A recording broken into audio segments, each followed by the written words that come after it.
Olá, pessoal! Hoje a gente vai tentar desvendar um dos maiores mistérios da música. Afinal, o que é jazz? Seria só um estilo, um sentimento, uma atitude? A pergunta parece simples, né? Mas a resposta leva a gente para uma viagem pela cultura, pela história e pela própria alma da criatividade humana. E para começar, nada melhor do que essa frase clássica do mestre Louis Armstrong. Basicamente, ele está dizendo o seguinte: olha, ou você sente, ou não adianta explicar. É uma experiência que vai além das palavras. Mas e se a gente teimasse um pouquinho e tentasse encontrar algumas pistas? Bom, é exatamente isso que vamos fazer agora. Então vamos começar pelo começo, pela definição mais básica, aquela que a gente encontra nos livros. O que a teoria musical nos conta sobre as origens do jazz? Olha só que interessante. A base do jazz vem do encontro de dois mundos musicais bem diferentes. Pensa assim, de um lado a gente tem a melodia e a harmonia que vem da tradição europeia. Do outro, vem o ritmo, o jeito de frasear as notas e até o modo de produzir o som. Tudo isso vindo da música africana e da sensibilidade afro-americana. É nesse choque, nessa fusão, que nasce algo completamente novo. E dessa fusão toda, a gente consegue extrair o que seria tipo o DNA do jazz.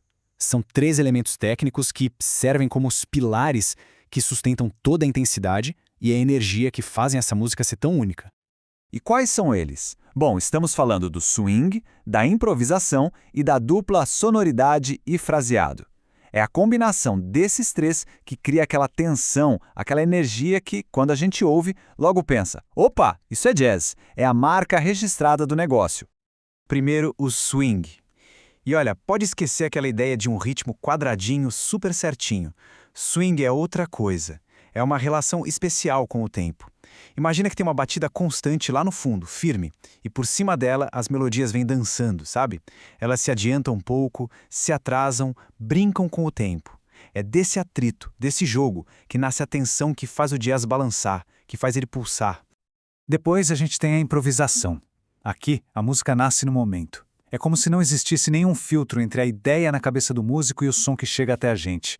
É a espontaneidade na sua forma mais pura. Uma criação que acontece ali, em tempo real. E por fim, a sonoridade e o fraseado. A melhor maneira de pensar nisso é como se fosse a assinatura, a caligrafia de cada músico. É o jeito único que ele tem de tirar o som do instrumento, de moldar as frases, é a personalidade dele ali, pura, na música.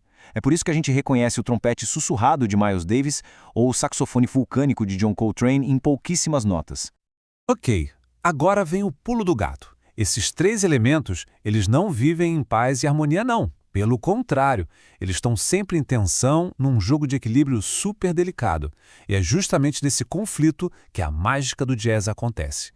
Vamos ver essa briga na prática. Pensa na sonoridade contra o fraseado. No extremo, a gente tem os sons jungle da banda do Duke Ellington, onde o som é rasgado, gutural, a textura do som é a atração principal. No outro extremo, a gente tem o sax elegante do Stan Getz, onde o fluxo da melodia é tão perfeito, tão lisinho, que a sonoridade do instrumento quase se dissolve. O que manda é a frase. A mesma tensão rola entre o swing e a improvisação. Pegam a big band como a do Count Basie.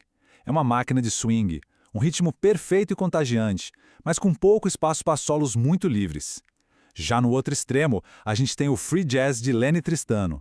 A improvisação ali é tão radical, tão livre, que o pulso tradicional do swing praticamente some. Então, o ponto crucial é este. A história do jazz é a história dessa dança entre os elementos. A cada nova era, os músicos puxam e empurram essas forças para lados diferentes, redefinindo o equilíbrio. E é esse movimento constante que funciona como o motor da evolução do jazz. Mas, mesmo com toda essa definição técnica, ainda fica uma sensação de que tem algo faltando, não fica? E isso leva a gente para o coração da nossa análise de hoje. Um elemento crucial, que não é técnico e que desafia qualquer rótulo. Vamos pensar um pouco. Se uma banda tem swing, improvisa e tem uma sonoridade própria, ela é automaticamente jazz? Pensa naquelas bandas que tocam em cruzeiros ou em bares. Muitas delas preenchem esses requisitos. Mas lá no fundo, a gente sente que a resposta não é tão simples assim. E a famosa frase do Fats Waller dá a pista que a gente precisa. Não é o que se toca, mas como se toca. Esse como aponta para uma qualidade, uma profundidade que vai muito além da simples técnica. O escritor Robert Pirsig falou sobre um conceito que ele chamou de qualidade. É algo que a gente reconhece na hora, mas que existe fora de qualquer análise. É como a beleza. A gente sabe quando vê, mas não consegue explicar com uma fórmula. No momento em que a gente tenta dissecar, a essência escapa.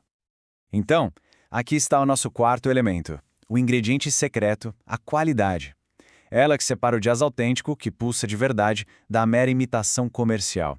É algo que não se mede, não se disseca, apenas se sente. E com isso, olha só, a gente volta exatamente porque o Louis Armstrong disse lá no começo.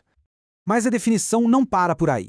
Para entender o jazz de verdade, a gente precisa ir além da teoria musical e olhar para o seu significado cultural. A alma do jazz, essa necessidade constante de evoluir, está profundamente ligada ao seu papel como música de protesto.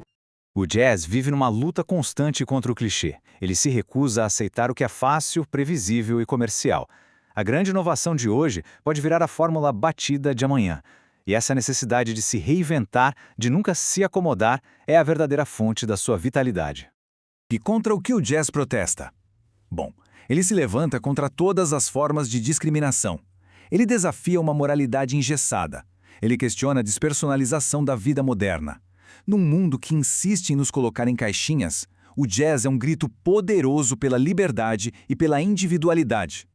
E o mais incrível é que, embora esse grito de protesto tenha nascido da experiência específica dos afro-americanos, sua mensagem ecoou no mundo todo. E por quê? Porque o jazz fala de temas universais, a busca por liberdade, por dignidade e pelo direito de ser quem a gente é. E para fechar, essa reflexão do pianista Keith Jarrett talvez seja a que mais se aproxima de uma definição. No fim das contas, o jazz não se define pelos seus elementos técnicos, mas pelo seu espírito. É a arte onde correr o maior risco traz a maior recompensa. Onde a liberdade e a expressão mais profunda não são opcionais, mas sim a razão de tudo. E é essa busca incansável pela autenticidade que o mantém até hoje tão vitalmente vivo.